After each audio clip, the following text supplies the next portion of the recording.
ब्रजेंद्र नंदनांग्री युगल ध्यानावधानार्थियों, समस्त भगवत भक्तों को श्री राधे राधे। जीव की कौन सी स्थिति आने पर प्रियालाल प्रिया प्रियतम के दर्शन होते हैं?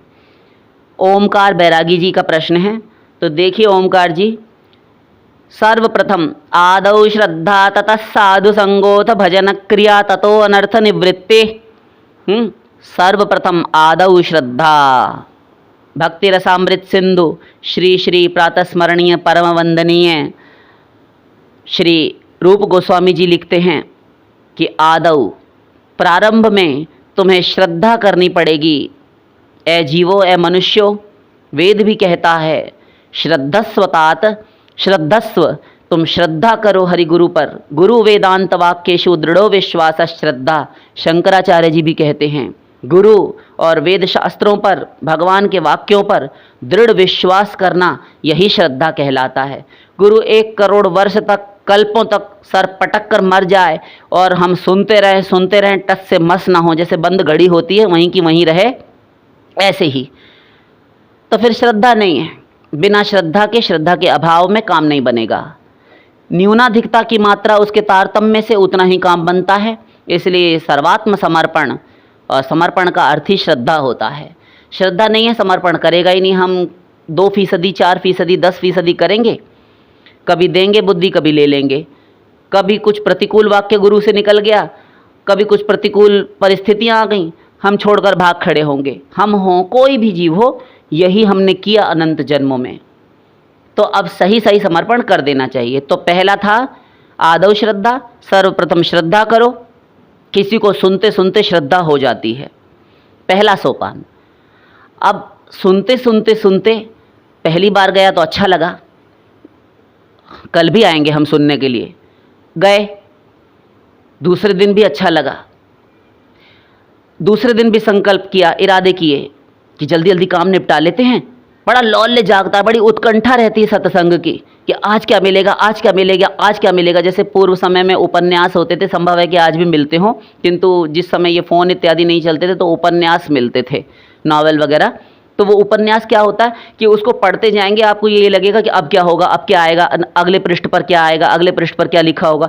ये तो भूखी आंखों से हमने ऐसे ऐसे कुसंगी लोग देखे हैं कि खाट पर पड़े हैं, सुबह से शाम कब हो गई, और वो 150, 200, 250 पन्नों का पूरा जब तक खत्म नहीं कर दिया उन्होंने, भोजन ही नहीं किया। ऐसे लोगों को हम जानते हैं, नाम भी ले सकते हैं, किंतु यहाँ कुछ अभी अप्रासंगिक है, किंतु ऐसे हम जानते हैं बहुत। अब आप छोड़िए उपन्यास का ज़माना, आज आप ले लीजिए अपने आप को, जो लोग हैं वो फ़ोन देखेंगे तो फ़ोन ही में घुस गए, उनको पता ही नहीं है कि दिन है कि रात है। तो इस प्रकार का व्यसन हो जाना कि पहले दिन सुना, दूसरे दिन सुना, अब वो घर के कार्य निपटाता है। धीरे धीरे इतनी श्रद्धा हो जाती है, सुनते 10, 15, 20 दिन, महीना, 6 दिन सुना, फिर तो ऐसा लगता है कि जल्दी से चलें वहीं पर, मेरी लगता है मंजिल यहीं मुझे मिलेगी, जो सुन रहा हूँ मुझे बहुत अच्छा लग रहा है, इतना ज्ञान, थोड़ा सा सुनता हूँ सब कुछ, बिना प्रश्न किए सारे उत्तर मिल जाते हैं। प्रश्न क्या करो, अनेकों समस्याओं का समाधान अपने आप, गूढ़ निगूढ़ तत्वों का समाधान अपने आप निकल कर आ जाता है। ऐसा है। मछली पकड़ने के लिए एक शंख की तलाश में हमने इन 2 वस्तुओं के लिए जाल डाला था समुद्र में, और यहाँ पर तो अनेकों प्रकार के शंख और कितने प्रकार की प्रवाल मणियाँ, मूंगे और भी अन्य अन्य रत्न निकल कर आ गए। तो ठीक उसी प्रकार से होता सत्संग में। तो फिर जब उसने सुना लगातार तो उसको श्रद्धा तो पहले हो गई, बिना श्रद्धा की क्यों सुनेगा वो, क्यों अपना अमूल्य समय देगा। फिर तो वो संसार में लग सकता था जैसे अन्य अन्य कुसंगी लोग लगे हैं, किंतु उसको अच्छा लगता है। ये मुमुक्षा है, ये जिज्ञासा है, ये जिज्ञासु जीव है, पूर्व जन्मार्जित इसके कुछ सुकृत हैं जिनके कारण वह सुनने के लिए आ रहा है। वरना यही सर आवत अति कठिनाई, राम कृपा बिनु आई न जाई, बालकांड। गोस्वामी जी लिखते हैं कि यही सर, इस सरोवर के तट पर आने में, इस सरोवर तक, ये सत्संग रूपी सरोवर तक आने में अत्यंत कठिनाई है, बिना राम की कृपा के नहीं आया जा सकता। क्यों? जब द्रवय दीन दयाल राघव साधु संगति पाइए। विनय पत्रिका, जब दीनदयाल श्री राम किसी पर द्रवित हो जाते हैं, पिघल जाता है उनका हृदय, तब साधु संगति मिलती है। महत संगस्तु दुर्लभो अगम्यो अमोघश्च, नारद भक्ति सूत्र भी कहता है। सतसंगति दुर्लभ संसारा, निमिष दंड भरी एक उबारा। रामायण उत्तरकांड।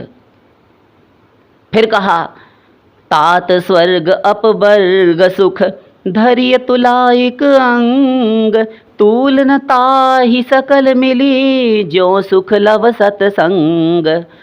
लंकिनी ने कहा था श्री हनुमंत लाल जी से, सुंदरकांड में पढ़ लीजिएगा, कि हे तात, स्वर्ग यानी 11 प्रकार की जो स्वर्ग होते हैं, कोटियां, एक से एक स्वर्ग नहीं होता, 11 प्रकार का स्वर्ग होता है ब्रह्मलोक पर्यंत। ये और उसके परे माया के परे वाला सुख, मोक्ष का अपवर्ग, 5 प्रकार की मुक्ति, 11 प्रकार का स्वर्ग और पृथ्वी के नगण्य, किसी गिनती में नहीं, ऐसे भोग। तो भोग और मोक्ष का सुख एक पलड़े में तराजू में रख दिया जाए, और तूल न ताहि सकल मिली, जो सुख लव सतसंग। एक क्षण का जो सत्संग है, इसकी बराबरी नहीं कर सकता ये सारा कुछ भोग वैभव इत्यादि। मोक्ष भी नहीं कर सकता, ये लंकिनी भी जानती है, राक्षसी। देखिए, अब मोहि भा भरोस हनुमंता, बिनु हरि कृपा, बिनु हरि कृपा मिलई नहीं संता। तो जगह जगह कही जा रही है,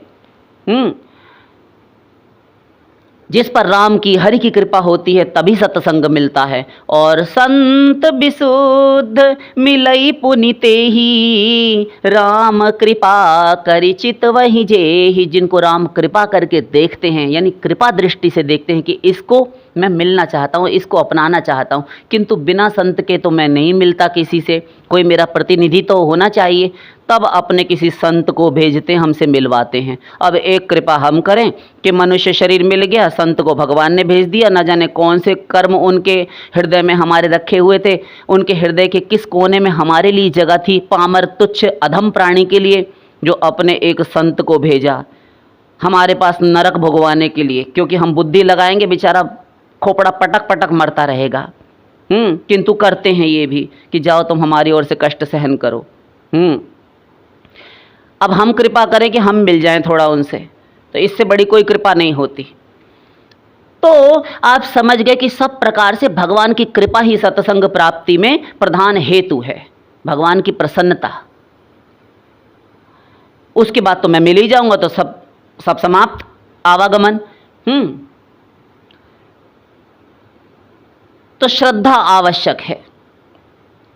ततः फिर वो रम गया वहां पर, और फिर उसका धीरे धीरे वैराग्य आया, ज्ञान आया, क्योंकि ज्ञान सत्संग से उसको आ रहा है, तो संसार के प्रति डिटैचमेंट होता जा रहा है। और यदि सत्संग लगातार श्रवण किया, वर्षों श्रवण किया, संत को सुनते जा रहे हैं, गुरु को सुन रहे हैं, किंतु 0.1%, 0% भी संसार के विषय भोगों से विषयानुरक्ति समाप्त नहीं हो रही, विषय भोगों से मन बाज नहीं आ रहा, और परत दर परत मैल चढ़ता जा रहा है, तब समझ लेना चाहिए कि हम कुसंग में पड़े हुए हैं।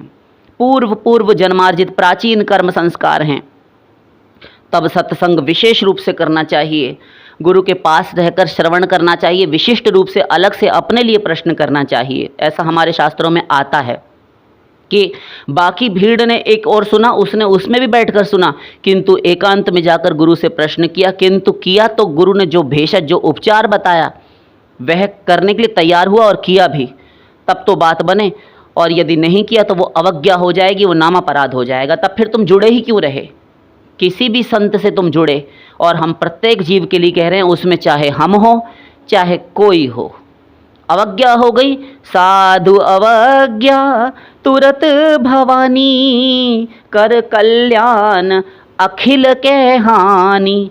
अखिल कल्याण की हानि, सकल नाश कर देती है साधु की अवज्ञा, संत की अवज्ञा। यदि उसने कोई आदेश दिया, तुमने पालन करने में प्रमाद किया, भूल चूक की, उहापोह की, देर लगाई, तुरंत नहीं किया, हो गई अवज्ञा। अब तुमने पूर्व जन्मार्जित जितने सुकृतों के फलस्वरूप, भगवान की कृपा के फलस्वरूप ये मनुष्य शरीर प्राप्त किया था, सत्संग कितना दुर्लभ है वह प्राप्त कर लिया, किंतु एक अवज्ञा के कारण सारे सुकृत नष्ट हो गए। अब नाम अपराध रूपी जो गहरा गर्त है, अंधकाराच्छन्न, उसमें गिरने से आपको कोई बचा नहीं सकता। तो गुरु अवज्ञा, साधु अवज्ञा से तो यत्नपूर्वक, प्रयत्नपूर्वक अपनी रक्षा करनी चाहिए। ये ऐसा भयंकर नाम अपराध है कि वैष्णवाचार्य, धर्मशास्त्र, भक्ति ग्रंथ सब एक ही बात कहते हैं कि इसके समान कोई ब्रह्म हत्या इत्यादि और भी अन्य अन्य जो पाप हैं, महापाप, महापातक जिनको कहा गया है, पंच महापातक, ये भी इसकी समानता नहीं कर सकते। इसके समान कोई पाप ही नहीं है जिसने गुरु की अवज्ञा कर दी। भजन छूट जाएगा, भगवान में अनुरक्ति, भगवान में मन लगना बंद हो जाएगा। आप पाएंगे कि आप पहले जितनी रुचि थी, जितनी उत्कंठा रहती थी, सेवा का चाव, रुचि रहती थी, सब समाप्त हो गया। अब गुरु वही गुरु है, किंतु अब उसकी बातें सुनना अच्छा नहीं लगता। गुरु के प्रति ईर्ष्या जागती है, मन में पाप आता है, बहुत सारी बातें। ये अपना मन जानता रहता है साधक का, यद्यपि गुरु सर्वज्ञ हो तो वो सब जानता रहता है, किंतु अपना हृदय तो उसका जानता है कि मैं क्या क्या सोच रहा हूँ। थोड़ा थोड़ा तत्व ज्ञान है, इसलिए फटकारता भी अंतःकरण, किंतु एक बार को वो कर जाता है और करता ही रहता है और नया नया अपराध कमाता रहता है, विनाश के गर्त में जा पड़ता है। तो इससे अपनी साधक को रक्षा करनी चाहिए। तो आदौ श्रद्धा की, वहीं रमण गया और उसको फिर उसने तथा साधु संगो, अब साधु का संग किया। मतलब संग तो हम कर ही रहे थे, नहीं, साधु संग का अर्थ गुरुकरण, कि अब मैं आपके चरण पकड़कर आपको गुरु स्वीकार करता हूँ, आप ही मेरे गुरु हैं। मैं समझ गया, जितना तत्व ज्ञान मुझे यहाँ से मिला ऐसा तो भर भर के किसी ने नहीं पिलाया, आप ही मेरे गुरु हैं। बस हम बन जाते हैं उसी समय उनके शिष्य और हम उनको गुरु स्वीकार कर लेते हैं, गुरु रूप में धारण कर लेते हैं, अपने जीवन में उनको उतारते हैं और उनके उपदेशों को अपने जीवन में उतार कर उनका पालन करने लगते हैं। और करना ही चाहिए, करना पड़ेगा। तथा साधु संगो अथ भजन क्रिया, अब तुम पर वो शासन करेगा, क्योंकि गुरु माना है तो अब वह करेगा। ऐसा नहीं करो, ऐसा नहीं करो, वरना वो झापड़ देंगे कि दिमाग सही हो जाएगा। और आपको बुरा लगा कि पहले तो ये ऐसा नहीं करते थे, अभी क्यों करने लगे, हमने देख लिया, हमको अश्रद्धा हो गई, बड़ा कड़वा बोलते हैं। तो भैया फिर आप जाओ, फिर आप गुरु के शिष्य नहीं बन सकते, फिर भक्ति मार्ग में नहीं चल सकते, आपको सहना होगा। और जिसके अहंकार पे ठेस पहुंची वो चला जाता है, मरेगा। तो वो गुरु की कृपा ही होती है, ताड़न भर्त्सन, किंतु हम नहीं समझ पाते। 99% साधकों का पतन यही कारण होता है। तथा साधु संगो अथ भजन क्रिया, तब साधु का संग किया, फिर भजन होने लगा। फिर भजन करने से जैसा जैसा सही सही यदि भजन कर रहा है श्रद्धालु बनकर, तब फिर अनर्थ निवृत्ति होती है। अनर्थ निवृत्ति 4 प्रकार की होती है, इस पर हम किसी दिन फिर डिटेल करेंगे। ये अनर्थ जब तक जीवन से नहीं जाएंगे तब तक आगे के जो शेष 5 सोपान हैं उनको हम पार नहीं कर पाएंगे। उनको क्रॉस करना, उनसे होकर जाना बहुत आवश्यक है, तभी भगवत प्राप्ति होती है। तो अनर्थ निवृत्ति 4 प्रकार की नाम ले देते हैं। सुकृत जात अनर्थ, दुष्कृत जात अनर्थ, अपराध जात अनर्थ, भक्ति जात अनर्थ। डिटेल फिर किसी दिन करेंगे। तो ये 4 अनर्थ हैं। ये निवृत्ति यदि हो गई तो ये 4 सोपान, आदौ श्रद्धा, पहला श्रद्धा, तथा साधु संगो यानी कोई संत महात्मा, कोई महापुरुष मिल जाए, तीसरा अथ भजन क्रिया, उनके आज्ञा अनुसार, वचनानुसार भजन करना, भजन करने से अनर्थ निवृत्ति, गुरु की आज्ञा पालन करने से अनर्थ निवृत्ति होती है। इन 4 अनर्थों की निवृत्ति हुई तो जीव शुद्ध हो जाता है। अब वह आता है 5वें सोपान पर। कब पहुंच गया पता ही नहीं चलता, इतना सूक्ष्म होता है ये प्रक्रिया, इतनी सूक्ष्म है कि आप पहले सीढ़ी पर पैर रखकर दूसरी सीढ़ी पर रखने के योग्य बन जाते हैं। ऐसा है क्योंकि आप जब सीढ़ियों पर चढ़ते हैं तब आप देखते हैं ना कि पहला चरण आपने रखा है नीचे वाली पर, दूसरा रखते हैं, और आप कूद कूद कर दोनों ही पैरों से चढ़े, या तो आप गिरेंगे या कोई आपको पागल कहेगा कि ये कैसे चढ़ता है सीढ़ी पर, दोनों चरणों से कूद रहा है मेंढक की तरह। ऐसे तो कोई नहीं चढ़ता, आपको भी अच्छा नहीं लगेगा और आवाज़ होगी सीढ़ियों पर सो अलग। तो ऐसे नहीं, पहले सोपान पर चरण रखकर दूसरे सोपान पर चरण रखने की योग्यता प्राप्त होती है। ऐसा होता है, ये नियम है। ठीक, तो अनर्थ निवृत्ति के बाद 5वां सोपान आप बता रहे थे। हाँ, तो निष्ठा आ जाती है। मतलब ये कि अभी मक्कारी भी करता था भजन में, तो अनर्थ निवृत्ति जैसे तैसे उसकी हो गई, कुछ गुरु कृपा से हुई, क्योंकि गुरु आज्ञा का पालन भी कर रहा था ना, मक्कारी नाम अपराध इत्यादि नहीं कर रहा था, तो सही सही कुछ ही महीनों में अनुभव हो जाता है। तो अब निष्ठा आ गई। पहले आज 10 माला किया, 11 किया, 16 किया, किसी दिन 11 ही किया, किसी दिन 5 ही किया, किसी दिन 1 की, एक दिन 1 भी नहीं की। अरे रोज़ तो करते हैं, एक दिन कहाँ भगवान भागे जा रहे हैं, भगवान तो सब जगह मन में रहते हैं। ऐसी बात बना के टाल मटोल करके दूर हो जाता है, कुसंग कर बैठता है। फिर किसी दिन याद आ गई, गुरु ने डांट फटकार लगाई तो फिर करने बैठ गया। किंतु अब ऐसा नहीं होता, अब निष्ठा आ गई भजन के प्रति, यानी एक एटीट्यूड आ जाता है भजन के प्रति, निष्ठापूर्वक नहीं करना ही है। अब तो स्वयं सारे काम जल्दी सूक्ष्म रूप से सांसारिक कार्यों को निपटारा करता है, उनको उनका निर्वाह करता है वजन मानकर। अब ये वजन बन जाते हैं उसके लिए। अब तो गुरु के पास चलूं, बस गुरु के पास चलूं, ना जाने क्या ना मिल जाए, आज ना जाने कौन सी कृपा हो जाए, आज ना जाने क्या सुनने को मिल जाए। अतृप्त रहते हैं कर्ण उसके, महाराज पृथु की तरह। ऐसे श्रोता बहुत कम हुए हैं हमारे इतिहास में, लेकिन हुए हैं। सुनते रहना, सुनते रहना। सिद्धांत बलिया चित्ते न कर अलस, सुनते जाओ, भाव भक्ति तक तुमको सुनना होगा, वरना पतन हो जाएगा। ये मत मानो कि हमने सब समझ लिया, हमको पता है वो क्या कहेंगे। अरे सब ढह जाएगा एक क्षण का कुसंग जब सिस्टम में तो तुम पर आकर हावी होता है जिस समय, तो सब का सब बंटाढार हो जाता है तुम्हारा। और अब तुम सोच रहे हो कि अभी कि हमने सब जान लिया, कुछ नहीं जाना, सब गलत फहमी में हो। तो सुनते चलो, सुनते चलो। ठीक, अब छठवां सोपान बताइए। छठवां सोपान, यहाँ से आपको रुचि हुई। रुचि माने अब आपको इंटरेस्ट आने लगा, मन लगने लगा भजन में। निष्ठा के बाद रुचि आई, अब और रुचि हुई। जब आपको रुचि का अर्थ होता है इंटरेस्ट, बहुत रुचिकर लगना, बहुत प्रिय लगना। तो जैसे आपको कोई खाद्य पदार्थ हो, कोई वस्तु हो, किसी भी विषय का हो, कोई आपकी हॉबीज़ होंगी, तो आपको बड़ी रुचि है, इंटरेस्टेड हैं आप उसमें। तो आप इंटरेस्ट पूर्वक, रुचि पूर्वक करते हैं, आपका मन लगता है, आपको सुहाता ही नहीं और कुछ। अरे ये तो बताइए कि बक किए जा रहे हैं, ये तो बताइए कि किस तरीके से मन लगता है, सरल शब्दों में समझाइए, इतना दिमाग नहीं है हमारे पास। ठीक है, समझिए। देखिए, पहले आप बहुत सारे मूवीज़ के, ये फूहड़पंथी कूड़ा कबाड़ा लौकिक गाने सुनते थे, हीरो हीरोइंस के, एक्टर्स के, एक्ट्रेसेस के। अमुक गा रही है, अमुक सिंगर है, बहुत अच्छी प्लेबैक सिंगर है, वो बहुत अच्छा गाता है, इत्यादि इत्यादि। डेली सोप्स आप बहुत देखते थे, ये सास बहू के बड़े सीरियल्स हैं। फ़ोन में लगे रहते तो व्लॉग्स देखते रहते हैं। पुरुष वर्ग भी हैं, ऐसे ही कुछ ना कुछ करते हैं, महिलाएं भी कुछ ना कुछ करती हैं, बच्चे, युवक युवतियां, ये सब करते हैं।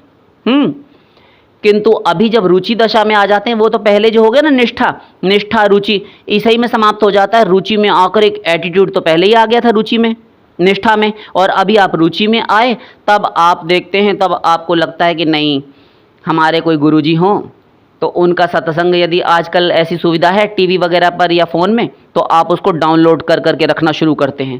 पहले जहाँ कूड़ा कबाड़ा सांसारिक भरा होता था, लौकिक जो माइक विषय था, किंतु अभी आप उनके प्रवचन, लेक्चर इत्यादि भर कर रखते हैं।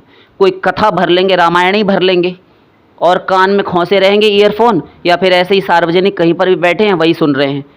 अरे आप दूसरा भी कोई मिल गया, अरे आप सत्संगी हैं, अरे आप उनको सुनते हैं, हाँ हाँ उन्हीं को सुनते हैं। अरे मत पूछिए, बहुत अच्छे संत हैं, बहुत अच्छी अच्छी बातें करते हैं, सारे डाउट्स क्लियर कर देते हैं, इतना अच्छा बोलते हैं कि कुछ सुनने की आवश्यकता ही नहीं रहती। पता है उनके इतने सारे लेक्चर्स हैं हमारे फ़ोन में, दिखाओ तो। हाँ ये वाला तो मेरे पास भी है, और ये भी है। अरे ये वाला है, ये इन्हीं का है, ये तुमने कैसे लिया? हम अभी भेज देते हैं आपके में, फॉरवर्ड कर देते हैं, एक दूसरे से ले रहे हैं। अब देखिए सत्संगी हो गए, ये कुसंग नहीं, ये सत्संग हो रहा है, क्योंकि गुरु से रिलेटेड बात हो रही है, अच्छी अच्छी बात हो रही है ना। तो भर लिया, पूरा फ़ोन छान मारा, उसमें 1000-2000 फाइल्स भर रखी हैं। तो ये क्या है, इतना सुनने वाले, तुम्हें इतना अच्छा लगने लगा, इतना सुनने वाले हो गए, इतने श्रोता सुंदर बन गए तुम, परीक्षित इत्यादि की तरह। ऐसा श्रोता भूखे प्यासे 7 दिन सुन रहे हैं। तो ये हो गई रुचि, श्रवण में रुचि। इसीलिए संत कहते हैं सुनते चलो, गौरांग महाप्रभु कहते हैं सुनते चलो। सुनते सुनते तुम्हारी श्रद्धा बनी रहेगी, और जहाँ तुमने एक दिन सुना 4 दिन गायब, 1 हफ्ता सुना 1 महीना गायब, 6 महीना गायब, सत्संग जो सुना था सब ढह जाएगा, भोर कुछ संग में पड़ जाएगा, गलत संगति कर बैठेगा। ये होता है, और गुरु ये सब कुछ देखता रहता है, समझावे समझने वाला कोई नहीं तो क्या करे। सत्संग प्रतिदिन सुनो, इस भेजे में भरता रहेगा, तो दिमाग में जब ये सारी चीज़ भर जाएगी तो उस हिसाब से आप काम लेंगे। और ज़रा सा कुसंग किया पूरा दिन बिगाड़ दिया, ज़रा सा सत्संग किया पूरा दिन बन गया, ऐसा होता है। ठीक समझ गए। तो अभी आपके अंदर रुचि आ जाती है भजन की, भक्ति अंग याजन, नवविधा भक्ति, ये सब आप करते रहते हैं रुचि में, इंटरेस्ट से लगते हैं, सूक्ष्म रूप से संसारिक काम निपटारा करते हैं, वो भी वजन मानकर। ये थोड़े में कर रहे हैं। अजी कल तक तो आप 6-6 8-8 घंटे संसार में दिया करते थे और अब आप ये 2 ही घंटे में निपटा लेते हैं। अरे हम कह रहे हैं 2 मिनट में निपटाए तो और भी अच्छा होगा। ये भी कोई ज़िंदगी है कुत्ते वाली? हाँ, ऐसा लगता है। उड़कर पहुँचें, पंख लग जाएं तो बस कब पहुँच जाएं गुरु भवन में, गुरुधाम में। सत्संग श्रवण करें, भक्तों की मंडली के मध्य वास करें, सत्संगियों के कुसंगियों का संग छोड़ें, संसारियों का साथ छोड़ें। ठीक है, ठीक है। 7वां सोपान बताइए।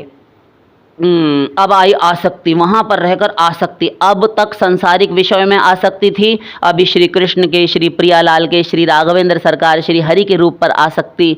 मुखड़ा ही नित नव बंधन है, मुक्ति चरण से झरती है।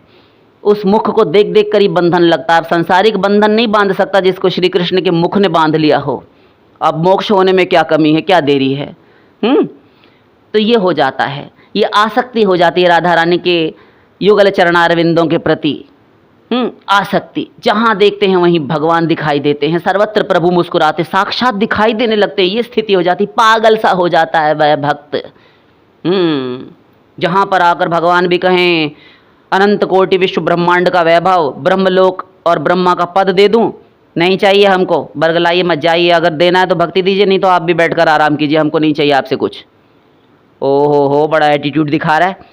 तब भगवान इस स्थिति पर आकर आसक्ति के बाद आगे का बहुत जल्दी पार हो जाता है, भाव भक्ति पर आ जाता है। 8वें पर भाव भक्ति पर आया, तब भगवत प्राप्ति हो जाती है कुछ ही दिनों में, 15-20 दिन में, 1 महीना में ही। ये तो बहुत ऊंची स्थिति है, डिटेल फिर किसी दिन करेंगे। भाव भक्ति पर पहुंचकर भगवान का आसन डोल उठता है, भूकंप आ जाता है गोलोक में। जहाँ प्रलय नहीं होता वहाँ पर प्रलय आने लगता है, हार्ट फेल होने लगता है भगवान का कि मेरा भक्त रो रहा है, अब रहना मेरे लिए दुश्वार हो गया, मैं भी नहीं रह सकता। भगवान आप मिलते हैं, आपको नहीं बुलाना पड़ेगा, आपको फ़ोन नहीं करना पड़ेगा, तार नहीं देना पड़ेगा, स्वयं ही आप मिलेंगे। क्योंकि भक्ति की जो भीतर दाह, जो आग लगी है ना, भगवान का हृदय जल रहा होता है। क्योंकि ये यथा माम प्रपद्यन्ते तांस तथैव भजाम में हम इतना रो रहे हैं, इतना गिड़गिड़ा कर करुण क्रंदन कर रहे हैं, भगवान वहाँ रो रहे होते हैं और वे आ मिलते हैं। यही है 9वां सोपान, प्रेम प्राप्ति, भगवत प्राप्ति। तो ये इतने सोपान, इतने स्टेप्स से होकर आपको गुजरना पड़ता है, गुजरना पड़ेगा। उससे पहले भगवत प्राप्ति की कोई प्रतिभू नहीं, कोई गारंटी नहीं, कोई संभावना नहीं। तो इतना आप कीजिए। प्रथम 4 सोपानों तक आपको मेहनत पड़ती है। 2, 4, 5, 6 महीना, 1 वर्ष लगकर डटकर अभ्यास साधना कर लीजिए। नामापराध, सेवापराध, गुरु अवज्ञा इत्यादि से बचकर रहिए। शेष आगे का मार्ग हम अनुभव सिद्ध बोल रहे हैं, बहुत शीघ्र तय हो जाता है। और पूर्व जन्मार्जित यदि आपकी साधना है तब तो आप बहुत शीघ्र ही श्रद्धा कर लेते हैं गुरु वाक्यों में। बस एक नियम बना ले, एक व्रत ले ले कमर कसकर, गुरु ने जो कह दिया मुझे वो करना है। बस गुरु मुझे कोई आज्ञा दे दे, मुझे वो करना ही करना है। अभी चल पड़ूं, सब कुछ अग जग त्याग कर नंगे पैर उठ दौड़ूं, एक बार संदेशा आए तो सही हरि गुरु का। बस ये है श्रद्धा। और यदि लगे कि अब करें, कि ये करें, कि कैसे करें, कि वैसे करें, कि ऐसा ना हो जाए, कि वैसा ना हो जाए, बस फिर उसको अभी अपने सांसारिक निर्वाह की ही चिंता सता रही है, तब फिर उसकी शरीर में ममता है, तब फिर उसको रहकर वहाँ भजन करना चाहिए कुछ दिन। और अपने जो दुर्गुण हैं, दोष हैं, यद्यपि वो भी धीरे धीरे चल रहा है, चलेगा, पतन नहीं होगा, किंतु एक प्रश्न चिन्ह लग जाता है, एक बट्टा लग जाता है शरणागति में। तो वो भी धीरे धीरे यद्यपि समाप्त हुआ है कई, और 99% तो ऐसे ही साधक होते हैं जो बहुत धीरे धीरे चल पाते हैं कछुआ चाल से। किंतु ऐसा नहीं कि वे पहुँचे नहीं हैं, पहुँचेंगे नहीं, पहुँच नहीं सकते, सब पहुँचते हैं। क्योंकि भक्ति मार्ग है ना, ना निर्विण्णो नाति सक्तो भक्ति योगो से सिद्धिदा, ना बहुत अधिक वैराग्यवान हो, ना बहुत आसक्त हो, तो उसके लिए भक्ति योग होता है। और थोड़ी थोड़ी आसक्ति, थोड़ा थोड़ा वैराग्य, ये विरक्ति, ये तो हमको होती ही है सांसारिक लोगों को जो हैं। आसक्ति कैसे? देखिए, संसार में आसक्ति है बहुत, घर में माता पिता, स्त्री, पुत्र, पति इत्यादि में। तो और फिर थोड़ी देर में जूता चप्पल मिला, किसी ने कुछ कह दिया, बात पिंच करने लगी। स्त्री ने पति को कह दिया, पति ने स्त्री को कह दिया, माता पिता ने पुत्र को कह दिया, पुत्र ने माता पिता को कह दिया इत्यादि। तो सबको आग लग गई, ये ऐसा कहते हैं, ऐसा कहते हैं, हमने देख लिया दुनिया ऐसी है, बेकार है, सब कुछ नहीं है, मोह माया है, सब बेकार है। और जहाँ थोड़ी अभी विरक्ति आ गई, एक आध 2-4 घंटा बाद थोड़ा सा मन आया, ऊपर से एटिकेट कहते हैं जिसे, नाटकीय व्यवहार, बहिरंग। तो ये दिखाया कि अरे आप जानते हो कि मुंह बनाकर बैठे हो, अब मान जाओ ना, अब मैं हूं तो तुम्हारी ही, तुम्हारे साथ तो मैंने इतने वर्ष गुजार दिए, तुम्हारे लिए तो आई हूं, अब आपस में तुमसे ना लड़ूं तो किससे लड़ूं बताओ। बेटे ने बाप को डांट दिया था, बेटा लौटा शाम को कि पिताजी माफ़ कर दीजिए, सॉरी गलती हो गई, आप मेरे पिता हैं, मैं अपराधी था, मुझसे गलती हो गई, बाद में ऑफिस में बहुत पश्चाताप किया, आप मुझे सज़ा दे लीजिए इत्यादि इत्यादि, गढ़ छोड़कर बात बनाकर राजी कर लिया, और वो मूर्ख भी राजी हो गया। लेकिन ये नहीं देखता कि मैं भी ऐसे ही स्वार्थ साधता हूँ, झूठ बोल बोल कर सारा दिन, किंतु उसकी बातों में वह आ जाता है। हाँ, तभी मैं कहूँ मेरा पुत्र ऐसा मेरे साथ कैसा कर सकता है, मेरी पत्नी ऐसा मेरे साथ कर ही नहीं सकती। तो इस प्रकार का ये दिन रात सबके घरों में होता है, हम तो अनुमान लगा रहे हैं, हमें पता नहीं, तो ये होता है।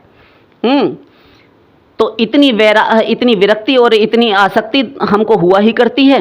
तो जब जूते चप्पल मिले तो वैराग्य हुआ, थोड़ा सा झूठा प्रेम मिला तो फिर अटैचमेंट हो गया, फिर कूड़ा कबाड़ा हम खाने पहुंच गए। तो ये ऐसा जो है जीव भगवत प्राप्ति के मार्ग में चलने का और भक्ति मार्ग में चलने का अधिकारी होता है।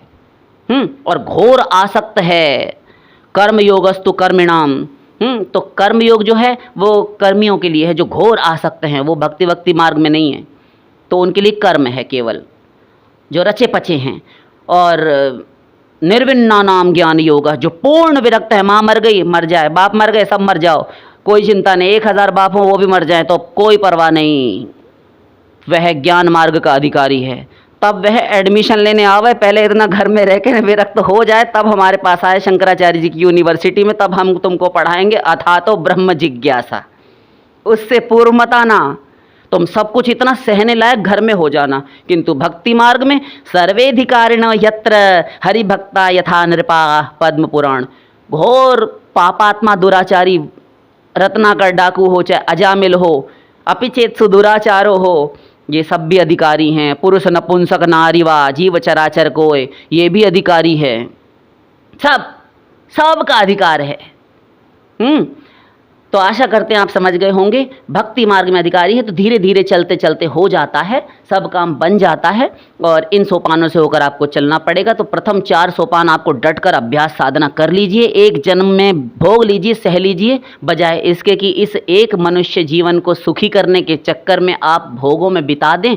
तो वो भोग तो असार है, ये संसार असार है, यहाँ कुछ भी सार नहीं है, सार केवल परमेश्वर का नाम है। ये शरीर भी क्षार होकर राख होकर रह जाना है, और ये संसार संसरतीति संसार, दिन रात खिसक रहा है, जा रहा है हाथों से, नश्वर है, अनित्य है, क्षण भंगुर है, ये शरीर भी मरण धर्मा है, विनश्वर है, अनंत शरीर हमने खो दिए इसी गफलत में, धोखे में।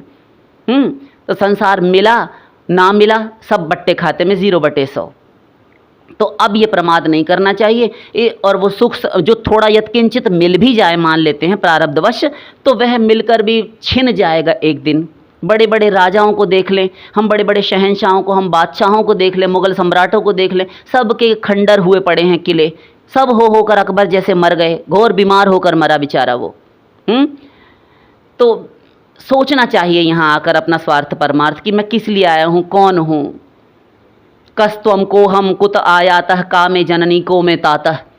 कौन तुम हो, को हम मैं कौन हूँ, कुत आयाता हम कहाँ से आए हैं, कामे जननी मेरी माँ कौन है, कामे ताता मेरा पिता कौन है वास्तव में, ये समझना चाहिए। चरपट पंजरिका स्तोत्र, भज गोविंदम।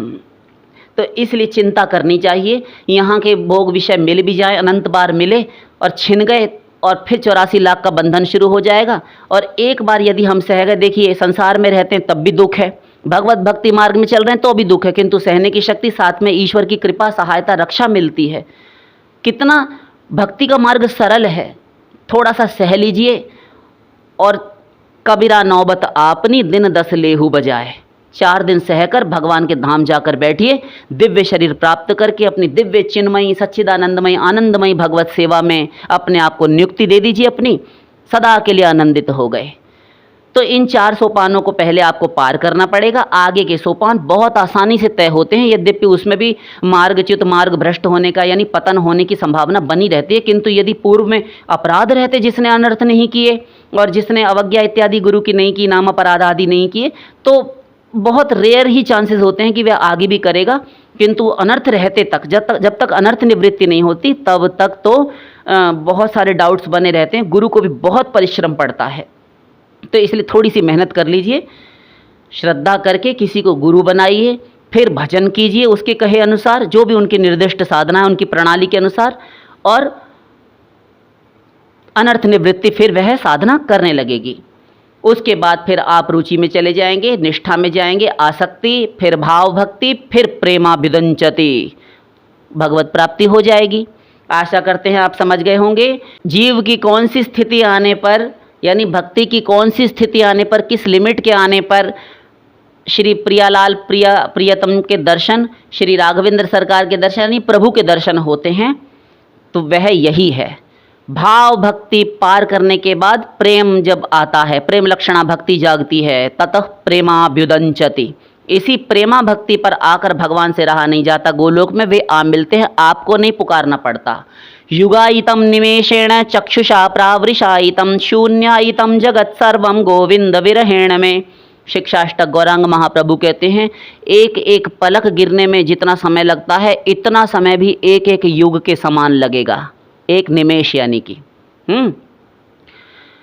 शून्य आइतम जगत सर्वम, सारा संसार मुझे शून्य, जीरो लगेगा।